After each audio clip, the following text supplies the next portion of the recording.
আসসালামু আলাইকুম। ইনশাআল্লাহ আশা করি সবাই ভালো আছেন। আলহামদুলিল্লাহ আমিও ভালো আছি। যে যেখান থেকে আমার ভিডিওটি দেখছেন সবাইকে অসংখ্য ধন্যবাদ ও সর্বপ্রতি ভালোবাসা রইল।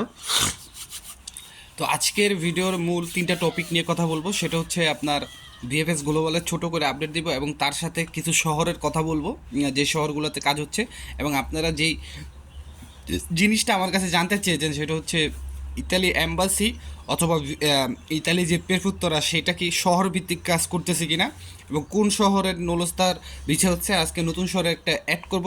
এবং কিছুদিন আগে আমি আপনাদের একটা কথা বলছিলাম যে মালিকের কাছে কেমন মেল যাবে আলেজ্জোর জন্য, সে আলেজ্জোর ক্যাটাগরিটা আমি আপনাদেরকে আজকে ভিডিওতে প্রথমেই দেখাবো। তো চলেন ইনশাল্লাহ ভিডিওটা পুরোটা শুরু করি।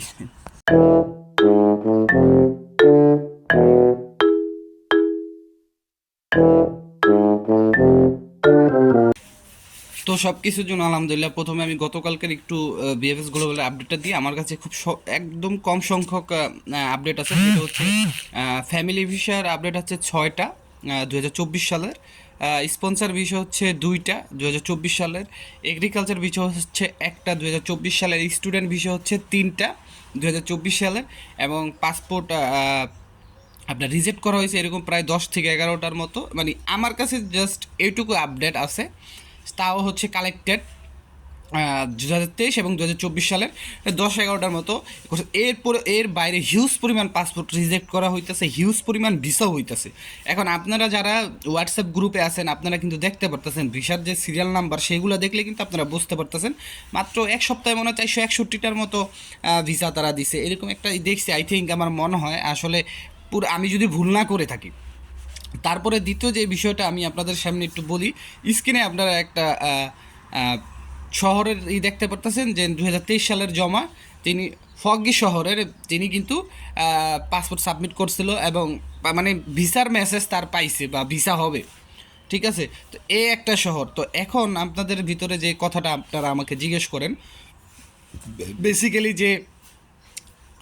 যেহেতু নেপোলি, তারপর সালের্নো, রাগুসা, সিসিলিয়া, কাসেরতা, তারপরে অ্যাভেলেনো, তারপরে ফ্লোরেন্স, তারপরে ভেনিস, তারপরে আরও দু একটা কিছু শহরের নাম আছে যেগুলো একটু কমন না।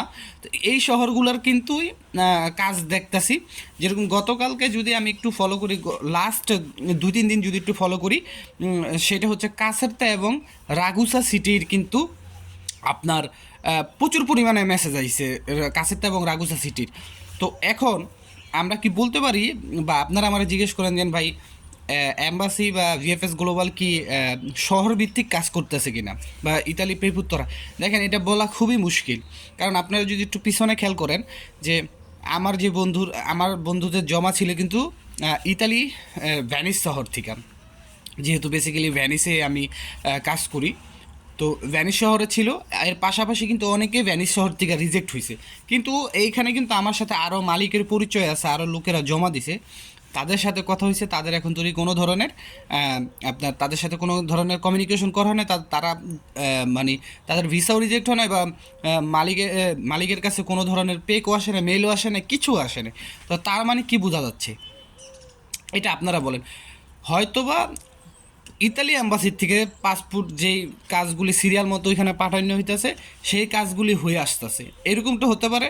আবার হতে পারে পেরফুত্তরা থেকে কাজগুলি করা হচ্ছে। যদি পেরফুত্তরা থেকে আপনার মালিককে মনে করেন 2 মাসের একটা সময় দেওয়া থাকে, সেই 2 মাস পর্যন্ত কিন্তু তারা কোনো রেজাল্ট দিবে না। সেই 2 মাস আপনাকে অপেক্ষা করতে হবে। একটা জিনিস আপনাকে বুঝতে হবে, ধরেন আপনি মিলানো সিটির থেকে জমা দিয়েছেন, বা আপনি রোম সিটির থেকে জমা দিয়েছেন, বা আপনি বাড়ির শহর থেকে জমা দিয়েছেন, বা ধরেন আপনি ভিসেন্জার থেকে জমা দিচ্ছেন, যে কোনো শহর থেকে জমা দিচ্ছেন ইটালির।